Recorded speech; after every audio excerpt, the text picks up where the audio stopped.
Friends, ladies and gentlemen, magandang umaga po sa ating lahat. Good morning. This past year was not easy for the agriculture sector and for the nation as a whole. We have seen our vulnerability and we have seen its deepest source. We gather today in the heart of a country recovering from one of the most catastrophic health crises the modern world has ever known. The year 2020 was the year of COVID-19 and still lurking up until today. The year when quarantines and lockdowns put into doubt the livelihoods of countless farmers and workers throughout our islands. Early on, the sudden devastation across this nation, the sheer number of those infected and dying was almost beyond comprehension.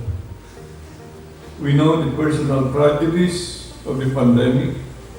We lost good people to COVID-19, brothers and sisters who shared our vision and commitment. We know the grief.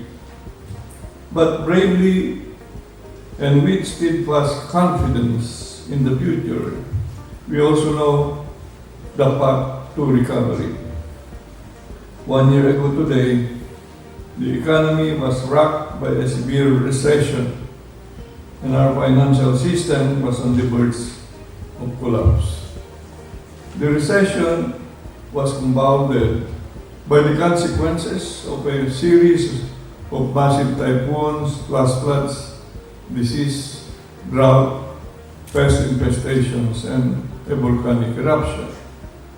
Many parts of the supply chain were in disarray. Some were completely destroyed. Millions of Filipinos, suddenly without jobs because of the global pandemic, experienced real hunger for the first time in their lives. But now, 1 year later, the worst of the storm hopefully is behind us.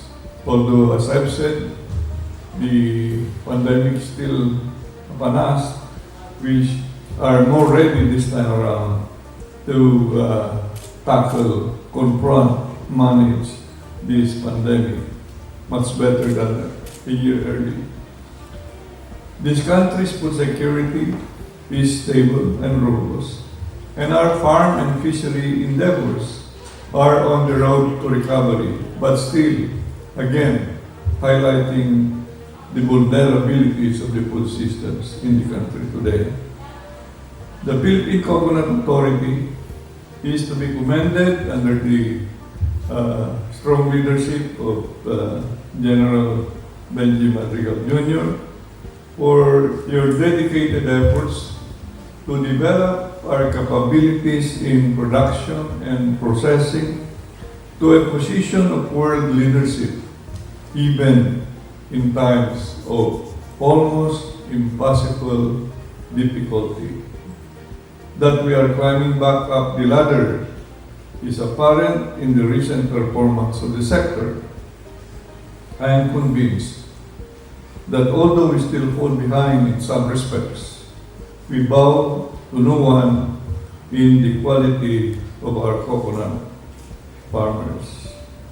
Now, there is this recent approval of the Coconut Farmers and Industry Fund Trust Fund Act, which I will call it as a game changer. Okay? I'm confident that, again, your devoted and determined efforts will, in this decade, firmly restore us to a position of global leadership.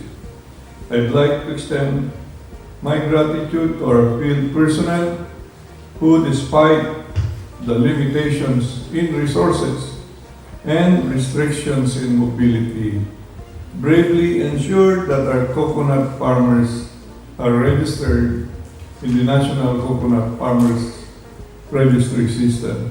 And this morning I've been discussing with the leadership of PCA that the RSPSA will be a common registry system, and all the coconut farmers will be properly integrated into that registry system. And just last week, we rolled out the giving of ID COM-CAS cards, meaning these are farmers' ID that can also be used to withdraw money from ATMs. And the same will be given in due time to the coconut farmers all over the country. I'd like also to recognize the PCA's efforts in complying with the various requirements of this new law, the Coconut Farmers and Industry Trust Fund Act. There are lots of activities that have to be put in place before you go running. I mean, before we start impacting into the lives and transform the farmers to where they should be.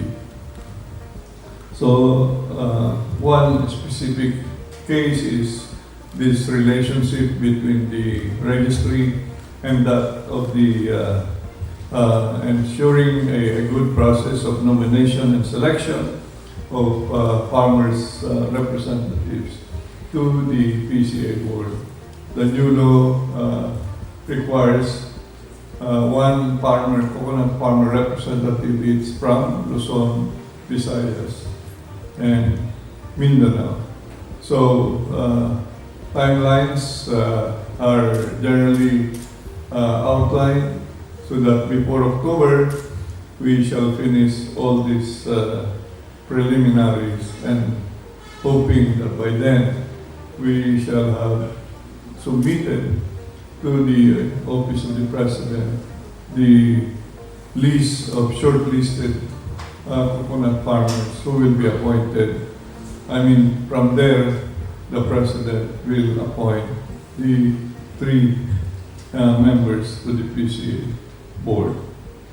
So this year is going to be yet another signal moment of achievement for the agency, with an ensured funding of 75 billion over the next 5 years. The Coconut Farmers and Industry Trust Fund Act will pave the way to modernizing and industrializing the Philippine coconut sector. Further, I would say, this act will transform the lives of the coconut farmers and their families from low productivity and being still considered poor to a sector where there is high productivity and prosperity of the farmers. Muli, again, going back to this new policy, this new act that will set in motion the big reforms in the coconut industry, benefiting about 2.5 million coconut farmers and their families. And PCA is tasked to really lead with many other agencies of government in implementing this very important act, a game changer act for the coconut farmers of the country. Muli, lubos-puso ko kayong binabati sa inyong anibersaryo at katulad ng inyong tema sa araw na ito, naway patuloy tayong tumugon sa ikaunlad ng industriya ng magninyog sa Pilipinas. Maraming salamat po at mabuhay ang Philippine Coconut Industry.